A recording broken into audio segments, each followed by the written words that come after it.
Aqui conversando com o Raul Santos, diretor executivo do time do Ferroviário. Raul, parabéns aí inicialmente pelo título da Série D do Campeonato Brasileiro. É o melhor momento seu como executivo de futebol desde que você iniciou a carreira lá em 2016 no time do Icasa, Raul? Sem dúvida, Tony, né? Esse ano foi foi um ano mágico, né? Costumo usar essa palavra porque de fato foi.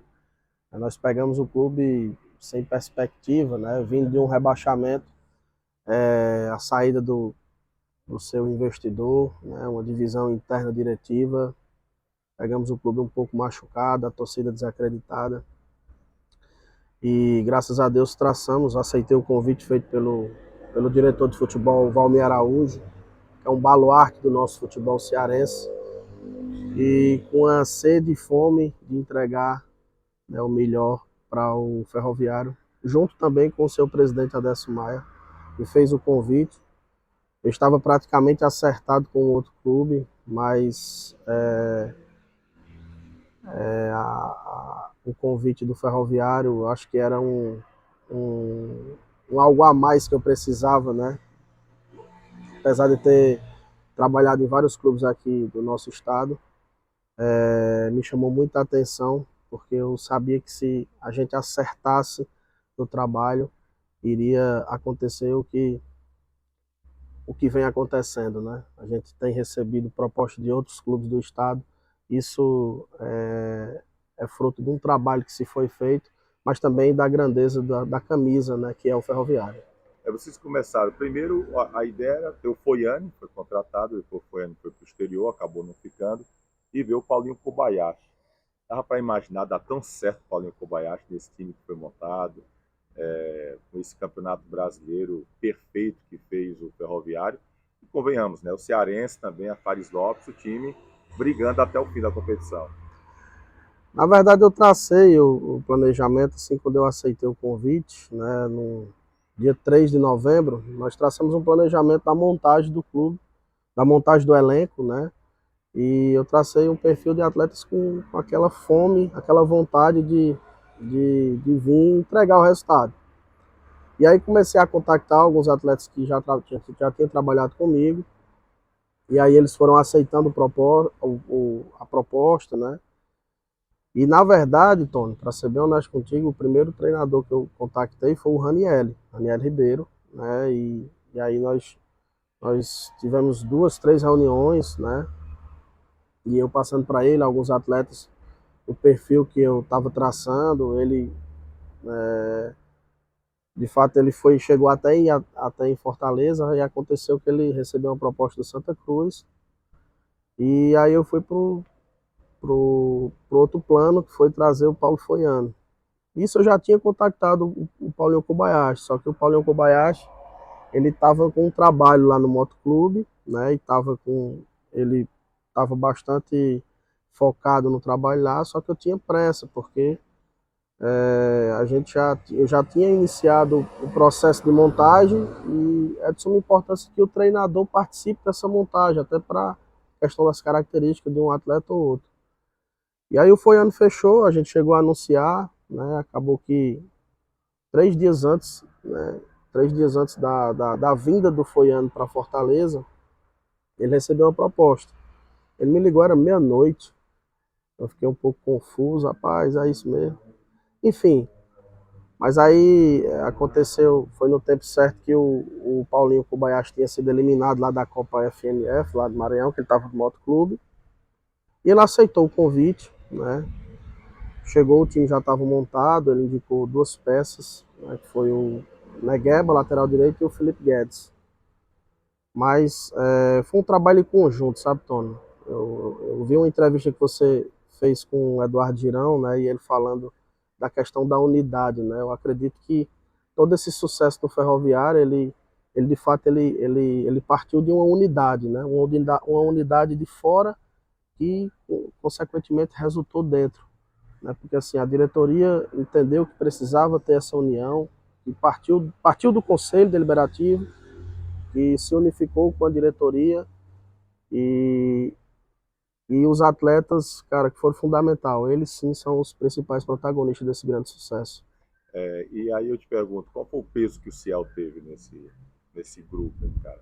Cara, o Ciel é um cara totalmente vencedor, né? Um cara focado e ele consegue contagiar toda essa energia interna dele, ele consegue contagiar os demais, né? Ele foi de suma importância, assim como os outros também. Eu não falo não só na parte técnica, né? Mas sim na parte de liderança, que ele foi fundamental, junto com o Douglas também, que ele mesmo fala em entrevista que foi o melhor ano da carreira dele.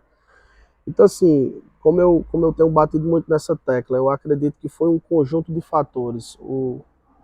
Geralmente, o treinador, né, em si, ele por estar mais próximo à imprensa, dá muita entrevista, né, e de fato tem o trabalho, tem a sua colaboração de suma importância, que foi o trabalho do Paulinho Kobayashi, que ele conseguiu arrancar o melhor dos atletas, mas para o Douglas pegar aqueles pênaltis, né, no começo, no começo da nossa temporada contra a equipe do Asa, precisou ser feito um estudo, né, o analista de desempenho, que um pouco se aparece, o Tinho, que é o preparador de goleiro, que foi fundamental, né, que trabalhou pra caramba os goleiros, tanto o Douglas como o Igor Rayan, e o título, né, o título o Douglas acabou lesionando, então quem assumiu a titularidade foi o Igor, né, que foi fundamental também. Então, assim, o Carlisson, que é o preparador físico, né, que também nós fizemos uma temporada,